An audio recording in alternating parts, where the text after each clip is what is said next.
এবার কিন্তু পাবলিক একাদশ, সেখান থেকে কিন্তু প্রাইভেট একাদশের রক্ষণভাগের খেলোয়াড় সজোরে ধাক্কার মাধ্যমে কিন্তু এইবারের যাত্রায় কিন্তু ক্লিন একটি সেভ করলেন এবং সেই সাথে কিন্তু বল চলে গেল গোল লাইন অতিক্রম করে, ফলে এই বল থেকে কোনো গোল হলো না। এই যখন বলছিলাম বসিয়ে গোল কিক মধ্য মাঠে বাড়িয়েছেন, সেখানে উদ্দেশ্যে পলাশ মিয়া, পলাশ থেকে রায়হান বলের পেছনে ছুটছেন, কিন্তু ছোট্ট একটি প্লেয়ার সজোরে শট মেরেছিলেন, আবারও প্রতিহত পাবলিক একাদশের খেলোয়াড় রায়হানের পা থেকে। এই যখন বলছিলাম এবার কিন্তু মধ্যমাঠ থেকে দূরপাল্লার শট, দেখে শুনে রক্ষণাত্মক ভঙ্গিতে বলটি তালুবন্দি করলেন গোলরক্ষক।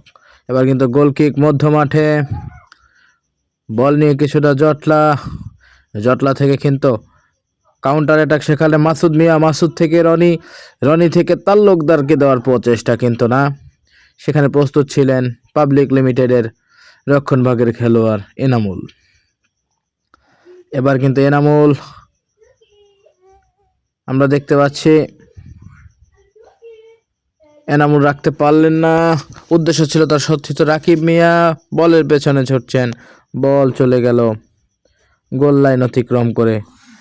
এই যাত্রায় কিন্তু গোল হবে না। যাই হোক, একটি কর্নার হয়েছিল, দেখা যাক ফুটবলের ভাষায় 50% গোল হিসেবে যাকে আখ্যায়িত করা হয়। এবার কিন্তু দুর্বল একটি কর্নার কিক ছিল, প্রতিহত করলেন, দেখা যাক বিপজ্জনক জায়গায় ডি বক্সের সামনে, সেখান থেকে তো শাকিল মিয়া বার পোস্টে শট করে, এবার কিন্তু দুর্দান্ত হেডার ছিল, একটুর জন্য গোল হলো না, গোল বার ঘেঁষে বল চলে গেল গোল লাইন অতিক্রম করে।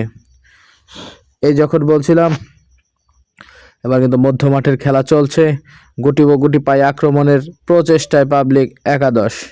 এবার কিন্তু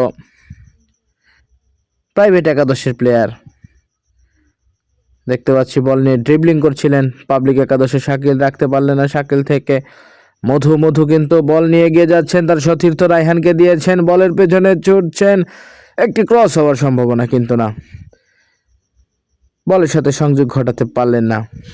সুপ্রিয় সুধী, আসলে আমরা দেখতে পাচ্ছি ইতিপূর্বে কিন্তু খেলার ফলাফল আমাদের হাতে এসে পৌঁছেছে। পাবলিক একাদশ তারা কিন্তু ইতিপূর্বেই 5-3 গোলের ব্যবধানে প্রাইভেট লিমিটেডকে হারিয়ে বিজয়ী হয়েছে।